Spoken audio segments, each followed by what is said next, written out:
Bien, vamos a transportarnos a un momento concreto. Marzo de 2020. Recordadlo bien. El mundo, de repente, se detiene. Y los mercados financieros, claro, se desploman. El pánico es absoluto.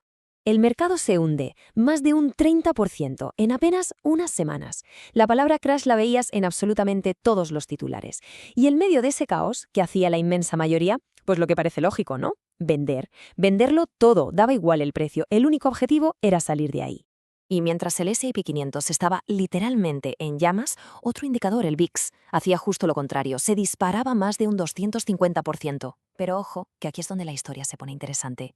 En mitad de todo ese incendio, había un grupo de gente, muy pequeño, casi invisible, que mientras todo el mundo corría despavorido hacia la salida, ellos empezaban a caminar en dirección contraria.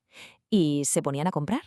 Y claro, la pregunta es inevitable, ¿no? ¿Estaban completamente locos o es que entendían algo que al resto se nos escapaba? Pues de eso va esto. Vamos a desgranar el VIX, pero no como un simple indicador técnico. No, vamos a tratarlo como lo que es, una herramienta para decidir si cuando el miedo lo inunda todo, la decisión correcta es comprar.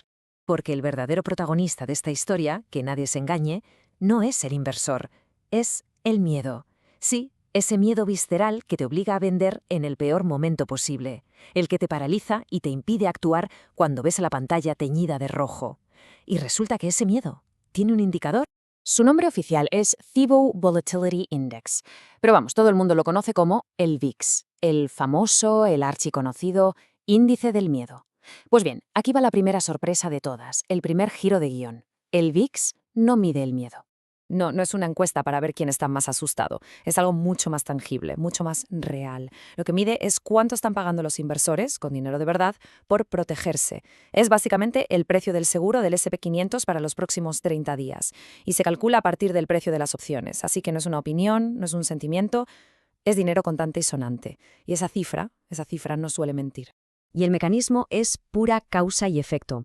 Imaginaos la escena. El mercado empieza a caer con fuerza. Los grandes fondos, los inversores institucionales, corren a comprar opciones put, que son en esencia apuestas a que el mercado va a seguir cayendo, para proteger sus carteras.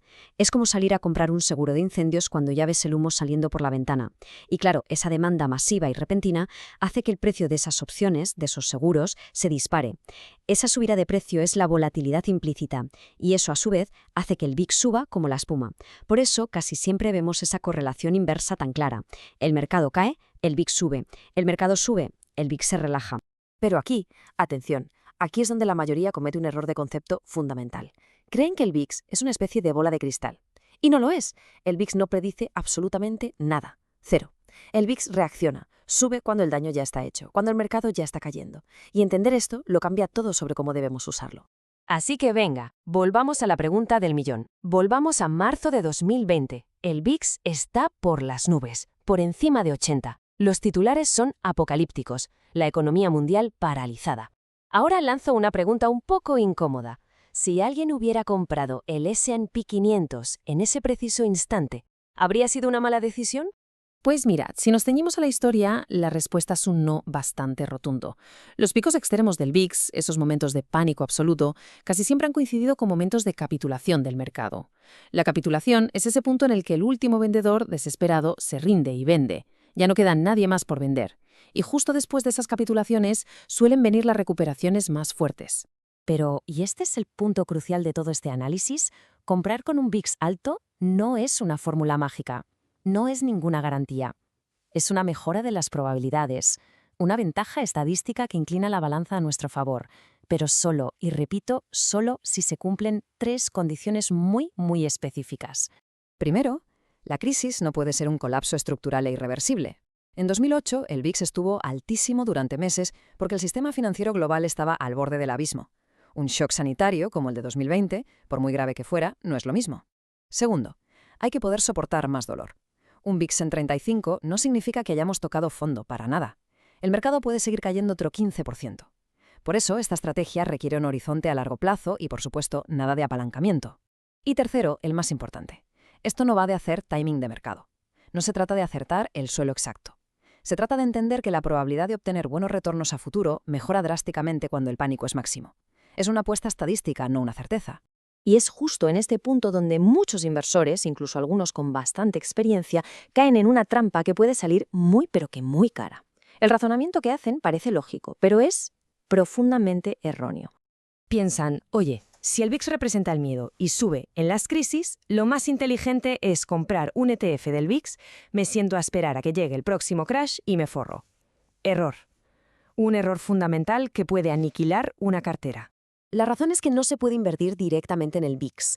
Los ETFs y los fondos que intentan replicarlo lo hacen a través de contratos de futuros. Y aquí entra en juego un concepto llamado contango. Para que nos entendamos, el contango ocurre cuando el precio del contrato de futuros del mes siguiente es más caro que el del mes actual. Y en el VIX, esta es la situación normal la mayor parte del tiempo. ¿Y qué significa esto en la práctica? Pues significa un ciclo de destrucción de valor. Cada mes, el ETF se ve obligado a vender el contrato que está a punto de expirar, que es más barato, para comprar el del mes siguiente, que es más caro. Vender barato y comprar caro, una y otra vez. El resultado es una erosión constante del valor a largo plazo. Por eso, el VIX no es un activo para comprar y mantener, es una herramienta táctica. De acuerdo, vamos a dejar la teoría y a bajar esto a la tierra. ¿Cómo podemos usar este número para tomar mejores decisiones? ¿Cómo se traduce una cifra como 18 en algo que no sea útil? Imaginemos que hoy abrimos la pantalla y vemos que el VIX está en 18. ¿Qué nos está diciendo el mercado exactamente con esa cifra? Pues bien, un VIX de 18 significa que el mercado está descontando una volatilidad anualizada del 18%. Para hacerlo útil en el corto plazo, lo convertimos a una expectativa mensual.